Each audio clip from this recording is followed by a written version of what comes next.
1 Coríntios capítulo 1, leremos do versículo 18 até o versículo 31. Certamente a palavra da cruz é loucura para os que se perdem, mas para nós que somos salvos, poder de Deus, pois está escrito: destruirei a sabedoria dos sábios e aniquilarei a inteligência dos instruídos. Onde está, ó sábio? Onde o escriba? Onde o inquiridor deste século? Porventura não tornou Deus louca a sabedoria do mundo? Visto como na sabedoria de Deus o mundo não o conheceu por sua própria sabedoria, aprove a Deus salvar os que creem pela loucura da pregação. Porque tanto os judeus pedem sinais como os gregos buscam sabedoria. Mas nós pregamos a Cristo crucificado, escândalo para os judeus, loucura para os gentios. Mas para os que foram chamados, tanto judeus como gregos, pregamos a Cristo poder de Deus e sabedoria de Deus. Porque a loucura de Deus é mais sábia do que os homens, e a fraqueza de Deus é mais forte do que os homens. Irmãos, reparai, pois, na vossa vocação, visto que não foram chamados muitos sábios segundo a carne, nem muitos poderosos, nem muitos de nobre nascimento. Pelo contrário, Deus escolheu as coisas loucas do mundo para envergonhar os sábios, e escolheu as coisas fracas do mundo para envergonhar as fortes. E Deus escolheu as coisas humildes do mundo e as desprezadas e aquelas que não são, para reduzir a nada as que são, a fim de que ninguém se vanglorie na presença de Deus. Mas vós sois dele, em Cristo Jesus, o qual se nos tornou da parte de Deus sabedoria e justiça e santificação e redenção, para que, como está escrito, aquele que se glorie, glorie-se no Senhor. Amém. Glória a Deus. Que palavra maravilhosa, irmãos. Que texto bíblico impressionante. Como eu desejei pregar esse texto essa semana, como escrever esse esboço de sermão, foi gostoso, me causou até uma certa ansiedade de estar aqui e poder então ministrar essa palavra. Meus amados irmãos, quando nós lemos a carta de Paulo aos Coríntios, nós temos uma certa impressão de que a igreja estava em pé de guerra. E de certa forma, irmãos, era quase isso. Haviam dentro da igreja muitos partidos, havia muitas confusões, haviam até aqueles que tinham seus pregadores preferidos, aqueles que disputavam quem seria o melhor daqueles pregadores, a quem seguir na verdade. E alheio a essa confusão toda estavam os pregadores, ou os nomes que eles citavam. Estava Paulo, estava Apolo, estava Pedro, e até mesmo o Senhor Jesus estava no meio dessa confusão que eles estavam ali em disputa. Se lermos, irmãos, alguns versos antes, nós veremos que Paulo estava condenando as divisões que haviam surgido dentro da igreja. E antes mesmo de Paulo encerrar a sua carta, ele precisou exortar os irmãos quanto ao seu proceder durante o culto de ceia. Irmãos, o ensino de Paulo enfatiza o fato de que a cruz de Cristo, ela causa unidade. E esse tem que ser o resultado normal da verdadeira comunhão da igreja, a verdadeira união, a unidade de cada um de nós. Me lembro certa feita de ter falado algo que é até um pouco agressivo, mas que é uma verdade, irmãos, e me permitam relembrar essa expressão um tanto forte. Certa feita eu disse aqui de púlpito, que se os irmãos não conseguem viver juntos na mesma igreja, não conseguem ser cristãos vivendo dentro do mesmo ambiente, não poderão viver no céu juntamente. E para piorar ainda isso, me vem um pensamento assim: se não podem viver no céu juntos, talvez no inferno possam. Vejam, amados, como é dura essa realidade, como nós temos aqui como igreja do Senhor, vivermos juntos, amarmos-nos, respeitarmos-nos, perdoar uns aos outros, sempre porque somos falhos. Por isso é tão importante nós amarmos a Deus e amarmos o nosso próximo como nos amamos. No texto bíblico de hoje, veremos que Paulo deixa por um tempinho o problema das divisões, dos partidos, para que ele então pudesse voltar a sua atenção para expor aos irmãos de Corinto que a sabedoria deles, que o apego deles aos palavreados bonitos, a alguns pregadores com suas retóricas, não significava muita coisa. Paulo irá enfatizar que o que realmente importa é a palavra de Deus, é a mensagem da cruz, que embora aos homens pareça uma loucura, todavia ela é a sabedoria de Deus. E feita esta introdução, irmãos, o primeiro ponto da minha mensagem é que pedra de tropeço para os judeus e insensatez para os gentios é a mensagem da cruz. Quando lemos os versos 18 a 20, e eu leio novamente, diz: certamente a palavra da cruz é loucura para os que se perdem, mas para nós que somos salvos, poder de Deus. Pois está escrito: destruirei a sabedoria dos sábios e aniquilarei a inteligência dos instruídos. Onde está o sábio? Onde está o escriba? Onde o inquiridor desse século? Porventura não tornou Deus louca a sabedoria do mundo? A primeira coisa, meus irmãos, que podemos perceber quando lemos esse texto, é que a história que o cristianismo tinha para contar parecia uma tolice diante dos gentios cultos e diante dos judeus piedosos. Eles olhavam para a mensagem da cruz e viam nela apenas uma loucura.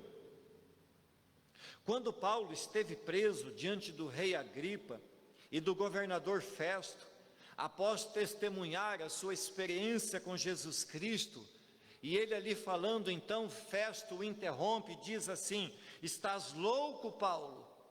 As muitas letras te fazem delirar.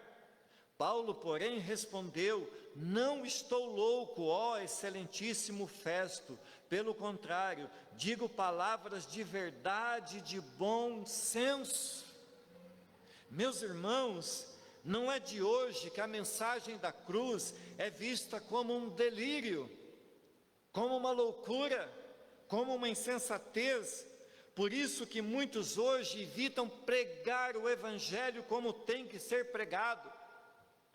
Alguns pregadores insensatos pregam uma mensagem para agradar as pessoas, para serem populares, mas ofendem a cruz de Cristo. Paulo, de forma a demonstrar que desde os mais antigos profetas já era anunciado o evangelho como tem que ser, então ele recorre a Isaías e fala: por isso, mais uma vez, vou deixar esse povo espantado com as coisas estranhas e terríveis que farei no meio dele.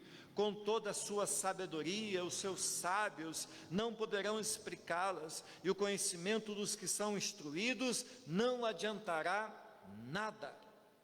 Para demonstrar como a sabedoria meramente humana está destinada a falhar, irmãos, Paulo cita o fato de que os homens, com toda a sua sabedoria, jamais poderiam e poderão encontrar a Deus, por mais que o busquem com a sua própria capacidade e sabedoria, jamais encontrarão a Deus.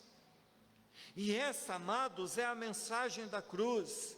Deus estava e está mostrando a todos os homens que somente por meio de Jesus Cristo e este crucificado podemos nos achegar a Ele. O assunto, irmãos, é tão delicado que Paulo deixa claro que todos que recusam essa mensagem estão seriamente no caminho da perdição.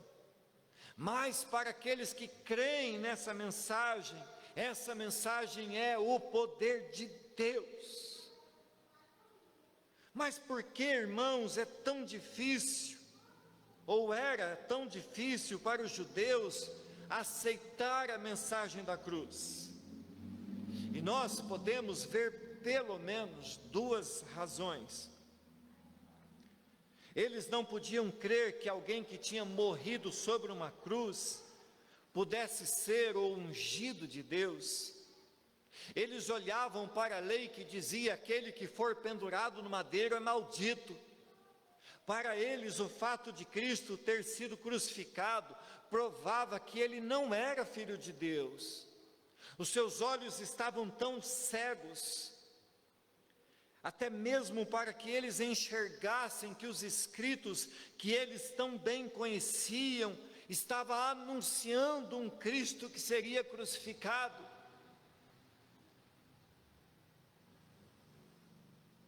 A lei que eles tanto conheciam já anunciava um Jesus que, como ovelha muda, seria levado ao matadouro, mas esse Jesus, essa ovelha, não abriria sua boca, não procuraria os seus direitos, não gritaria em defesa de si mesmo, mas ele se manteria quieto, para que um povo amado de Deus fosse salvo. Uma outra razão, irmãos, é que os judeus viviam na busca de sinais. Na época de Paulo havia uma série de tipos de Messias, e todos eles haviam enganado as pessoas com promessas de que haveriam grandiosos feitos através das suas mãos. Vejam só, no ano 45, um homem chamado Teudas tinha persuadido milhares de pessoas, prometendo que se o seguissem, ele com o poder da sua voz, daria ordem e o rio então se abriria e eles poderiam atravessar o rio. No ano 54, chegou a Jerusalém um homem vindo do Egito, e esse homem, dizendo-se profeta, arrebanhou após ele um número de 30.000 pessoas, dizendo: sigam-me. E essas pessoas subiram ao Monte das Oliveiras, e ele dizia: quando eu disser, os muros de Jerusalém virão abaixo. Por isso, para os judeus, era tão difícil acreditar na mensagem da cruz, era difícil acreditar num Jesus que era manso, que era humilde, que não buscou os holofotes, que fez-se servo e ainda por fim morreu numa cruz. Para os judeus, esta imagem não podia ser do ungido de Deus.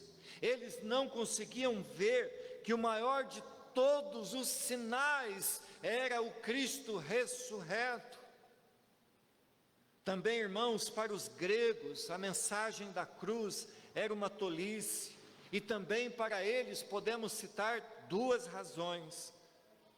Para a mentalidade grega, a primeira característica de um Deus era a incapacidade de ter sentimentos. Eles não podiam acreditar que um Deus sustentador, que um Deus todo-poderoso pudesse ter sentimentos por pessoas como nós. Se tivesse sentimentos, ele seria afetado pelos humanos e seria um Deus fraco. Por isso criam que Deus deveria ser incapaz de todo sentimento, e não poderiam aceitar esse Jesus que se condoeu, que se doeu, que amou e que sofreu e que morreu numa cruz por causa de pessoas. Eles viam a mensagem da cruz, o sofrimento de Jesus, e diziam que um Deus que sofria não podia ser um Deus. E havia entre eles quem defendia que era um insulto envolver a Deus nos assuntos humanos. Para eles, Deus estava necessariamente desligado e distante, e aceitar um Deus encarnado e que ainda veio e morreu numa cruz era um absurdo para os gregos. E esse pensamento, irmãos, ainda perdura até hoje. Como eu disse um outro dia, os liberais, os progressistas, estão pregando esta mensagem, de um Deus que não pode ter compatibilidade com a raça humana. E uma segunda razão pela qual os gregos recusavam a mensagem da cruz, era porque eles buscavam sabedoria. Mas ao invés de verem na mensagem do Evangelho a sabedoria de Deus, preferiam eles optar por homens que de uma forma ardilosa ficavam então horas e horas falando em praça pública, usando de assuntos que não tinham nem pé nem cabeça, mas que eram hábeis nas suas palavras. Certo sábio, um dos pais da igreja, chamado Crisóstomo, ele descreveu esses sábios gregos da seguinte forma: ele disse, eles coacham como rãs em um pântano, são homens mais indesejáveis devido ao fato de que, apesar de serem ignorantes, acham-se sábios. E talvez nós podemos pensar assim, isso é coisa do passado, mas ainda hoje, meus irmãos, é assim. Muitas pessoas preferem ouvir pregações sem pé nem cabeça, ficam mais impressionados, mais presos com a eloquência do pregador do que com o conteúdo que está sendo pregado. E geralmente, irmãos, a mensagem começa num texto que é deixado de lado e logo se torna uma mensagem antropocêntrica, ou seja, gastam tempo demais falando de si mesmo e de outros assuntos e esquecem de pregar o Evangelho de Cristo. E o texto que deu largada ao assunto vai ficar largado em algum lugar e eles não terminarão a mensagem pregando o Evangelho. Portanto, nós precisamos, irmãos, estar atentos. Os irmãos que pregam precisam estar atentos a isso. O foco da mensagem é o Evangelho, é a cruz de Cristo. Nós não podemos investir tempo da mensagem falando de assuntos que fujam à centralidade do Evangelho. Segundo ponto da mensagem: a nossa sabedoria não nos leva ao conhecimento de Deus. Amada igreja, nós podemos ler muitos livros, fazer muitos cursos, sermos doutores em teologia e ainda assim não conhecer absolutamente nada de Deus. Por mais estranho que isso pareça, irmãos, isso é uma realidade cada vez mais presente no meio cristão. Recentemente, um famoso pregador brasileiro disse que não acreditava mais na Bíblia, mas ele continua usando a Bíblia para pregar as suas mensagens, ele continua usando a Bíblia como um recurso para pastorear a sua igreja. Isso, irmãos, sim, é o que podemos chamar de uma total incongruência, de uma total tolice daquele que prega e daqueles que são ovelhas desse pastor. Ao lermos o verso 21, notamos que a nossa sabedoria, ela não pode nos levar até Deus. Paulo parece insistir muito nisso, e Paulo tem razão. O orgulho humano tem se tornado, irmãos, cada vez mais uma barreira, cada vez mais um impedimento dos homens se aproximarem de Deus e de se renderem a Deus. Verso 21 vai dizer: visto como a sabedoria de Deus, repito, visto como na sabedoria de Deus, o mundo não o conheceu por sua própria sabedoria, aprove a Deus salvar os que creem pela loucura da pregação. Leio novamente na linguagem de hoje: pois Deus, na sua sabedoria, não deixou que os seres humanos o conhecessem por meio da sabedoria deles. Pelo contrário, resolveu salvar aqueles que creem e fez isso por meio da mensagem que anunciamos, a qual é chamada de louca. Amados, devemos notar que existe aqui uma grande ênfase de Paulo na palavra prouve. E mais uma vez, irmãos, vemos claramente que Deus está agindo, que Deus está fazendo, e nós simplesmente sendo alcançados de forma graciosa por essa salvação santa e bendita. Aprouve é mais do que uma declaração de boa vontade, refere-se ao alegre propósito divino de Deus de nos salvar, de nos fazer seus filhos. Paulo, escrevendo aos Efésios, declarou, falando de Deus, Deus nos predestinou para Ele, para a adoção de filhos, por meio de Jesus Cristo, segundo o beneplácito da sua vontade. Meus amados irmãos, Deus desejou, Deus planejou, Deus executou o seu plano de amor para nos fazer novamente seus filhos. Quando nós investimos tempo lendo a palavra de Deus, nós percebemos que o mundo continua exatamente do mesmo jeito.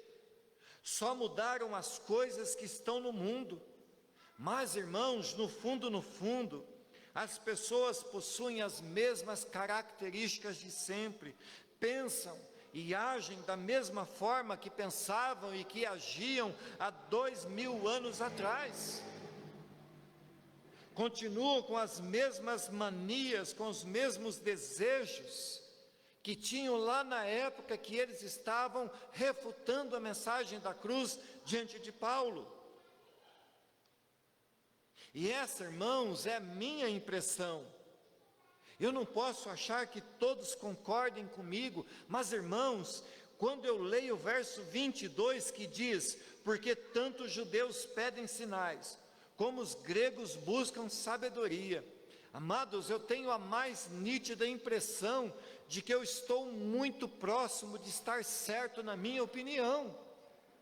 Vejam, meus irmãos, muitas pessoas continuam buscando a Deus hoje, interessadas em ter ou ver alguma coisa. Da mesma forma que os judeus e gregos da época de Paulo continuam buscando por sinais, seguindo alguns ditos sábios de nossa época. Continuam, mesmo tendo já crido no Evangelho, insistindo que Deus tem que fazer alguma coisa, insistindo que há uma necessidade de campanhas, de buscar ver sinais, querem que o fogo caia, e se a música for dramática e persistente na batida, melhor ainda, porque aí o emocional toma conta, e eles entram até mesmo no estado de êxtase. Mas êxtase não é evangelho.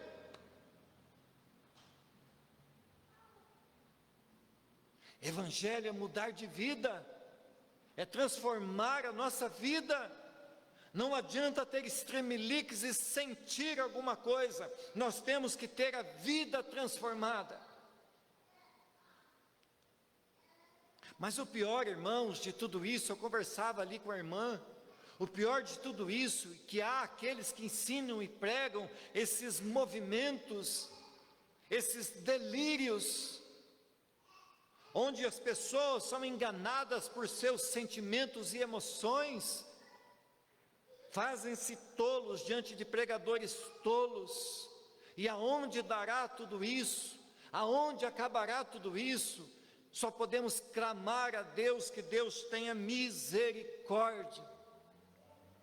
Meus amados, nós devemos ser sóbrios, reverentes, tementes, crédulos, e não perder de vista um Deus que fez, que faz e continuará fazendo sinais e maravilhas. Todavia, Ele o fará sempre que Ele o quiser e desejar.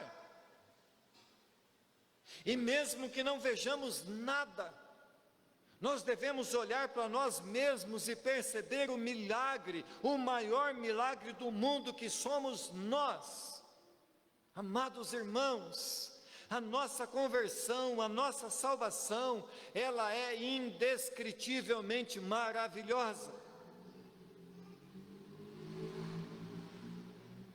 Sempre que você, irmão, você, irmã, estiver querendo um sinal das maravilhas de Deus, vá para o espelho, olhe-se profundamente, a ponto de enxergar dentro de você, de lembrar-se de tudo que você era e é agora, e você estará contemplando o maior milagre da sua vida. Mas afinal, irmãos, por que nós não precisamos de sinais? A resposta é óbvia, porque nós vivemos por fé e não por sinais. Um cristão verdadeiramente convertido vive unicamente pela fé que recebeu como um dom de Deus. E como foi dito no verso 21, a razão da fé consiste em crer na loucura da pregação, na loucura da cruz. E esta pregação trata-se exclusivamente de Cristo. Meus irmãos, nós devemos ter a mesma firmeza de Paulo. Paulo, ao invés de tentar reduzir Deus ao conceito do homem, Paulo diz: mas nós pregamos a Cristo crucificado, escândalo para os judeus, loucura para os gentios. Paulo nos ensina, meus irmãos, que a essência do Evangelho é o anúncio da mensagem de Deus, e não a acomodação de Deus à sabedoria ou à vontade dos homens. Mas por que os judeus recusavam esse Cristo? Porque os judeus buscavam um líder político, não um Messias crucificado. Portanto, Cristo é a pregação do Evangelho da cruz, e ele tornou-se um escândalo para eles. E dessa maneira, irmãos, a cruz com a sua aparente feiura, a cruz com a sua aparente insensatez, a cruz com a sua mensagem de tragédia, é para eles uma mensagem absolutamente louca. Mas a pregação da mensagem da cruz é o poder de Deus para nós que somos salvos, para nós que cremos. Verso 24 vai dizer assim: mas para os que foram chamados, tanto judeus como gregos, pregamos a Cristo, poder de Deus e sabedoria de Deus, porque a loucura de Deus é mais sábia do que os homens, e a fraqueza de Deus é mais forte do que os homens. Oh, amada igreja, todos aqueles que foram chamados por Deus são salvos. Jesus mesmo disse: aqueles que o Pai me deu, ninguém tira das minhas mãos. Para todos os salvos, Jesus é não somente o poder de Deus, mas é também a sabedoria de Deus. Desde o dia em que fomos chamados por Deus para fazer parte do seu povo, e tivemos nossos olhos abertos e fomos livres dos nossos pecados, passamos a ser revestidos com o poder de Deus e com a presença do Espírito Santo agindo em nós, irmãos. O Espírito Santo passou a habitar em nós, passamos a ter a sabedoria dos céus, e o próprio Espírito Santo, João vai dizer, nos ensina todas as coisas. Nós só podemos, irmãos, ter a compreensão espiritual da palavra de Deus, porque somos ensinados pelo Espírito de Deus. Sem Ele, queridos, jamais poderíamos compreender coisa alguma, e seríamos como os incrédulos judeus, como os incrédulos gentios, esperando por sinais, buscando por sabedoria humana. Queridos irmãos, Jesus Cristo é o poder de Deus, porque Ele nos salvou e nos salva do pecado. Ele é a sabedoria de Deus, porque nele a natureza, os propósitos e os planos de Deus são revelados aos homens. Cristo pendurado na cruz pode parecer um escândalo, um embaraço, uma loucura total. Mas, irmãos, este ato é o clímax do amor de Deus, da graça e da misericórdia de Deus, que embora pareça fraco, é mais poderoso do que qualquer sabedoria ou força que um homem possa produzir.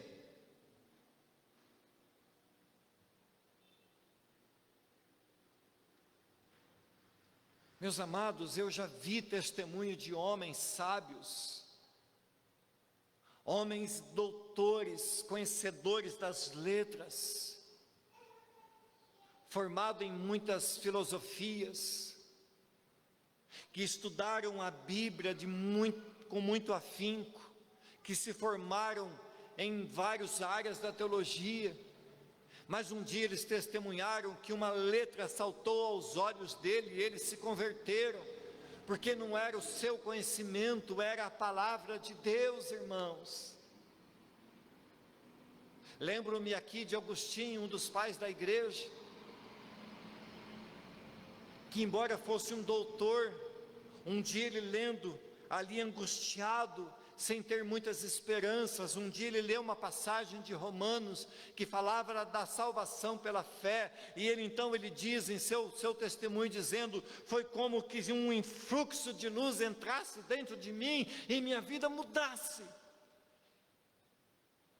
É por isso que nós temos que ler a palavra de Deus, porque ela é o poder de Deus para transformar as nossas vidas. Terceiro ponto, irmãos,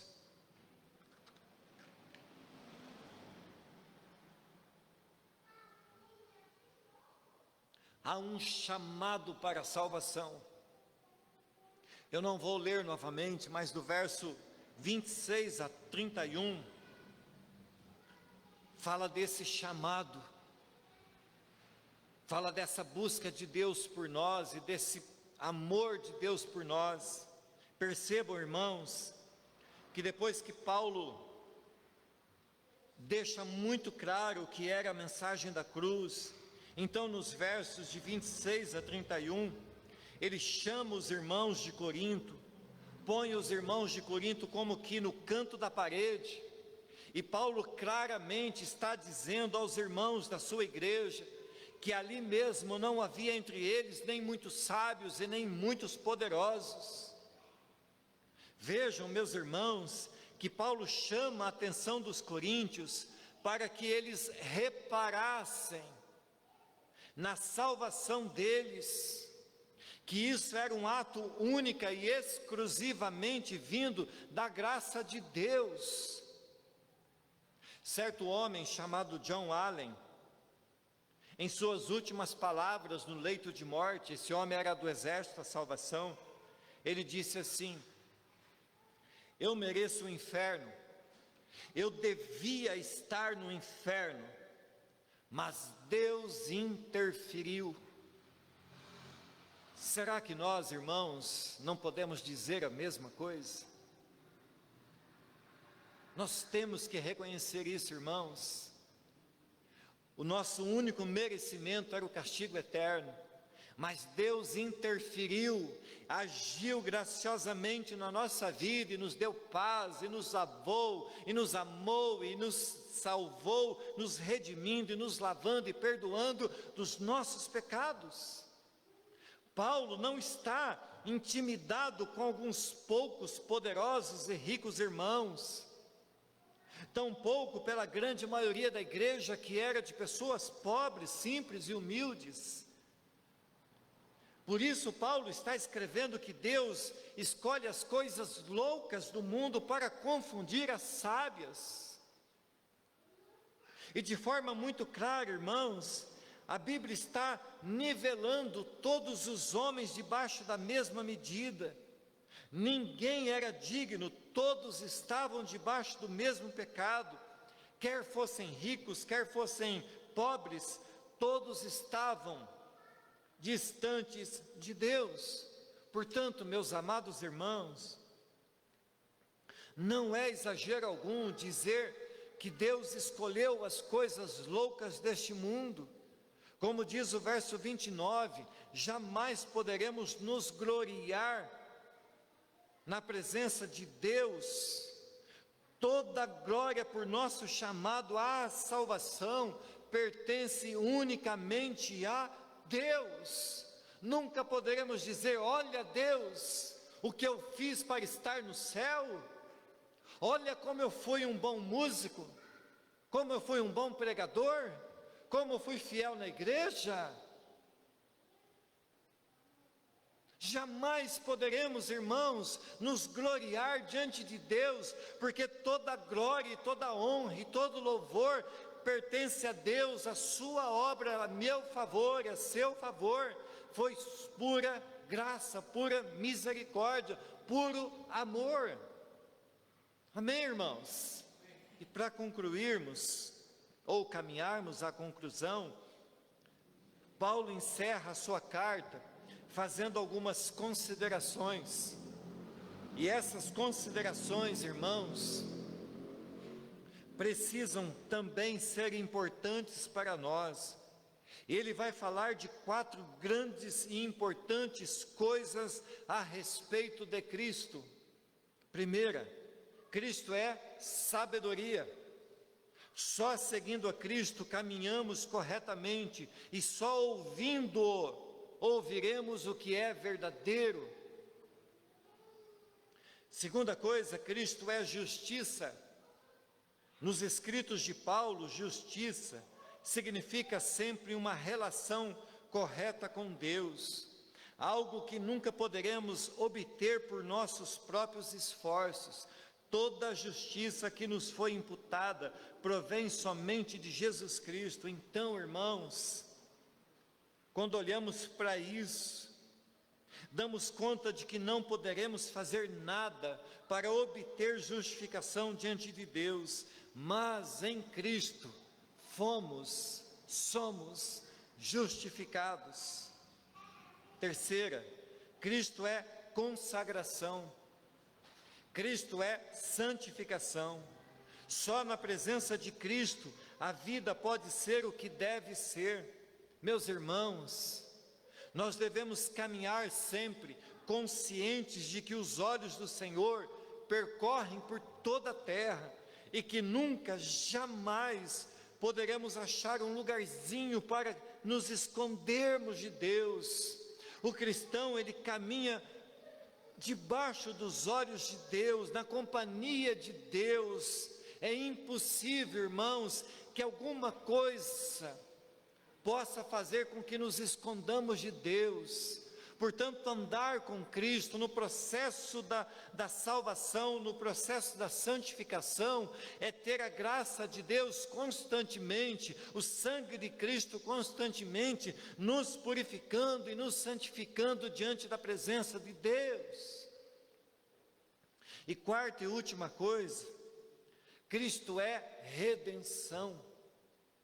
Só Jesus Cristo pode redimir o homem dos seus pecados passados, da sua fraqueza presente, de seu medo do futuro. A redenção de Cristo, ela nos emancipa, ela nos liberta de toda escravidão, do nosso próprio eu, e de todo o pecado que tenazmente nos acusa e quer nos pegar. Por fim, meus irmãos, devemos buscar a cada dia crer na mensagem que o mundo recusa. Nós devemos crer na mensagem da cruz, ainda que para o mundo ali fora pareça uma loucura, pareça uma insensatez, pareça um delírio, mas para nós que somos salvos, e essa é a assinatura de Deus em cada um de nós, para nós que cremos, ela é o poder de Deus para a nossa vida toda. Creiamos e prossigamos, irmãos, crendo nessa mensagem da cruz, crendo que Deus é poderoso para fazer infinitamente mais do que aquilo que podemos pensar ou crer. Deus não olha para nós e exige de nós que sejamos absolutamente santos na sua presença pelos nossos méritos, porque Ele sabe que nós não podemos ser, mas os méritos de Cristo estão em nós, e por isso nos achegamos diante desse Deus que nos recebe, que nos aceita, mesmo a despeito das nossas falhas e erros e pecados. Há uma cruz no processo da nossa vida, irmãos, e essa rude cruz que se erigiu é a mensagem do Evangelho, é a mensagem da salvação de Deus. Amém, queridos?